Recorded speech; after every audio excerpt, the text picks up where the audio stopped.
ایران اور اسرائیل کی جنگ ہے اور اس میں ایران جو ہے بیسکلی اسٹریٹ آف ہارمز کو ایک پوائنٹ آف ٹارگٹ بنا رہا ہے اور اس کو کہہ رہا ہے کہ میں نے اس کو کھولنا نہیں ہے. تو اب ایک عام بندے کے لیے کیا لگے وہ کہے کہ ٹھیک ہے کارگو شپس جاتی ہیں ادھر سے آئل جاتا ہے تو اس سے کیا فرق پڑے گا گلف کنٹریز پہ, امریکہ پہ, دنیا پہ. اب جو اسٹریٹ آف ہارمز ہے وہ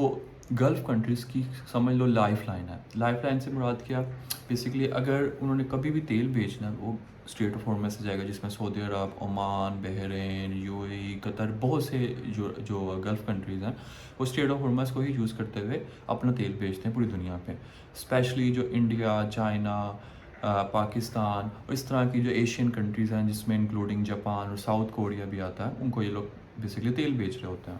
تو جتنا بھی تیل ہے ان کا آلموسٹ جو کہ کنسیڈر کیا جاتا ہے دنیا کا up to 20% of the whole world, right, جس میں سے جو کہ یہ جاتا ہے. اگر یہ جانا بند ہو جائے گا اس سے کیا ہوگا, انڈیا سفر کرے گا, ساؤتھ کوریا سفر کرے گا, جاپان سفر کرے گا, چائنا سفر کرے گا. اب یہ سارے جو ملک ہے دنیا کے بڑے بڑے ملکوں میں شمار کیا جاتا ہے. اگر ان کی اکانومی ڈاؤن ہوگی تو ایک گلوبل افیکٹ آئے گا. اگر ان کی اکانومی ڈاؤن ہوگی یعنی کہ ان کی جو ایکسپورٹس امپورٹس کے اوپر, اسپیشلی ایکسپورٹس کے اوپر ان کا اثر آئے گا, ٹھیک ہے, ان کی جو انڈسٹریز ہیں وہ افیکٹ ہوں گی. اگر ان کی انڈسٹریز افیکٹ ہوں گی جو دوسری کنٹریز ہیں جو کہ ان کے اوپر ڈپینڈ کر رہی ہیں, ان کی جو آؤٹ پٹ ہے یا ان کی اکانومی ہے اس کے اوپر بھی افیکٹ آئے گا. ناؤ سیکنڈ پوائنٹ از کہ جو بھی گلف کنٹریز ہیں وہ زیادہ تر صحرا ہیں, ڈیزرٹس ہیں, ان کا تو کوئی فصلیں مشکل سے اگتی ہیں. تو جو کھانے پینے کی جتنی بھی اشیاء ہیں ایک شمار کے مطابق آلموسٹ 80% وہ اسی اسٹریٹ آف ہارمز کے والے پوائنٹ سے گزرتی ہے. تو اگر اسٹریٹ آف ہارمز سے ایران کوئی کھانے پینے کی اشیاء بھی گزرنا دے, کسی کا کارگو گزرنا دے, اسے گلف کنٹریز میں سفر کریں گی, ان کا کھانے پینے کا مسئلہ ہوگا, ان کی اکانومی کا مسئلہ ہوگا. اگر گلف کنٹریز کی اکانومی افیکٹ ہوگی تو ڈائریکٹلی یو ایس اے کی جو اکانومی بھی ڈسٹرب ہوگی. اس کی وجہ یہ ہے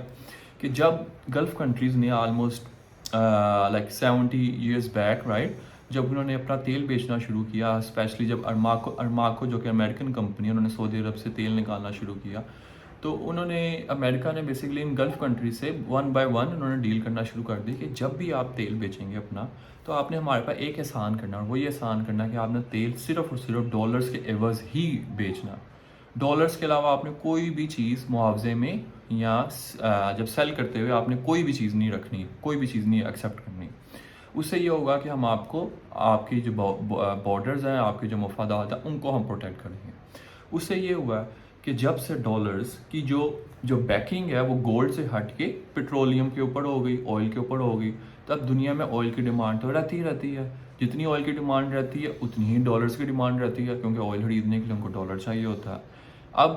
جو ڈالر ہے وہ ڈیپینڈ نہیں کر رہا ہوتا گولڈ کے اوپر. تو اس کا مطلب یہ ہے کہ اگر گلف کنٹریز کی اکانومی ڈسٹرب ہوگی اور وہ اپنا تیل نہیں بیچ پائیں گے, اپنے کھانے پینے کی اشیاء نہیں منگوا پائیں گے, تو ان کے بھی جو ریسورسز ہیں وہ ڈپلیٹ کریں گے, ان کے بھی ریسورسز ختم ہونا شروع ہو جائیں گے, جس کی وجہ سے جو ڈالرز کی جو قدر ہے وہ بھی کم ہونا شروع ہو جائے گی, اور ایران اس چیز کو فائدہ اٹھاتا رہے گا.